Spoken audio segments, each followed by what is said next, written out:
Hello, back again, this time to delve deeper into the gender-digital divide. Last time we spoke about how trolling and online abuse can contribute to less women accessing technology.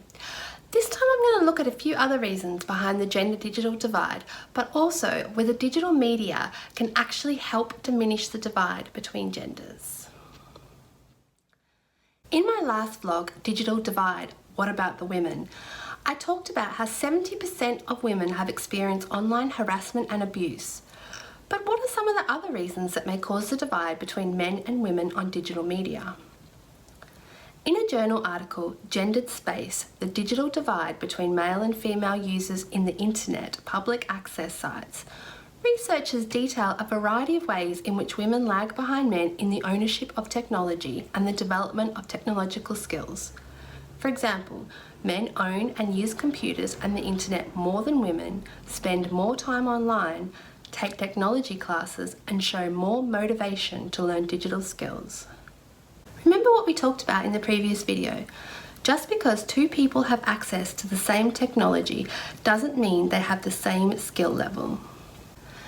This applies to the gender divide as well.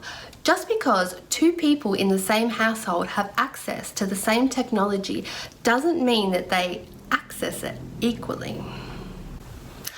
Let's take a trip back in time. Traditionally, computer games and programs have been targeted to boys over girls. A lot of early computers were used for gaming, so when more games are targeted at boys than girls, it's easier for boys to get that leg up with technology through usage. In fact, in an archived 1985 study by the National Centre for Science and Engineering Statistics, reported that 73% of men used a computer on a weekly basis compared to just 45% of the women surveyed. Considering I was 5 at the time the study was undertaken, it would be pretty easy to write this off as irrelevant. Sometimes to understand current issues, we need to look at their origins. Then we can draw the parallels. Remember the graph from the last video showing the gender representations in the top tech companies in the Silicon Valley? 70% of the employees are male. Interestingly, Livingstone and Helsper found in their study of children, young people and the digital divide that 7 to 11-year-olds showed no gender difference in technology. However, from mid-teens, the gender gap expanded significantly. I think this is possibly a reflection on the widely held stereotype that women are not as good as men when it comes to technology. This is just going to increase their anxiety and affect their performance. A report by the Organisation for Economic Cooperation and Development in 2015 shows the differences in performances in scientific and ICT-related fields do not stem from innate difference in aptitudes, but rather from students' attitudes and confidence in their own abilities. Girls are less confident in their maths, science, and IT abilities, often due to or fueled by societal parent bias. I asked my sister, a prevalent gamer, to give her opinion on how she feels the gender divide affects the current generation of gamers. My name's Maddie. I'm Jane's sister. I'm 20 years old and I like to game as a hobby. A lot of women do now. In gaming, a lot of protagonists are male, and the female characters who do exist, they're just a little less than a love interest. And they're just so cookie-cutter archetypes. They just have no depth to them, and it's really difficult to identify with them. So gender bias does exist, and it needs to be fixed. It needs some solutions need to be brought up. Something needs to fix this. I'm not 100% sure what it'll be. I feel like the real world influences what the gaming world does. It's escapism, everything is. And so it's not like a different reality. Like sexism and bias will exist there.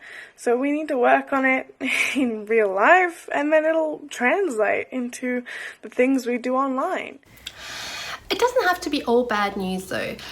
Can digital media actually diminish the divide between genders? Professors Alison Terry and Richard Gomez believe so, outlining potential benefits of information and communication technologies, ICT, in their research paper, Gender and Public Access Computing, an International Perspective. Some of the benefits they have found are empowerment. Women have access to knowledge which can increase their civic awareness and understanding of their rights. Increase self-esteem by mastering new skills and an unfamiliar technology. This directly relates to what we were talking about earlier. The more confidence a woman has using technology, the smaller the digital divide becomes. Reduced isolation. This is one I want to talk about from a personal point of view. For the first few years after my daughter was born, I was very socially isolated. I was unable to drive. I had just moved to a new area. I really didn't have anyone around me. Through an online mothers group, I managed to find this network of people who were just like me. They just had babies. A lot of them were isolated. They were all around Australia, all around the world actually, and they just became such a good support network for me. And I'm still friends with them today. In fact, I actually went to Northern Ireland last year to visit one of those special people. And yeah, it was amazing. I'd never met her before and I flew across the country, and that was a friendship that I'd made online. And finally, access to health information. The internet is a wealth of information about nutrition, reproductive health and child development.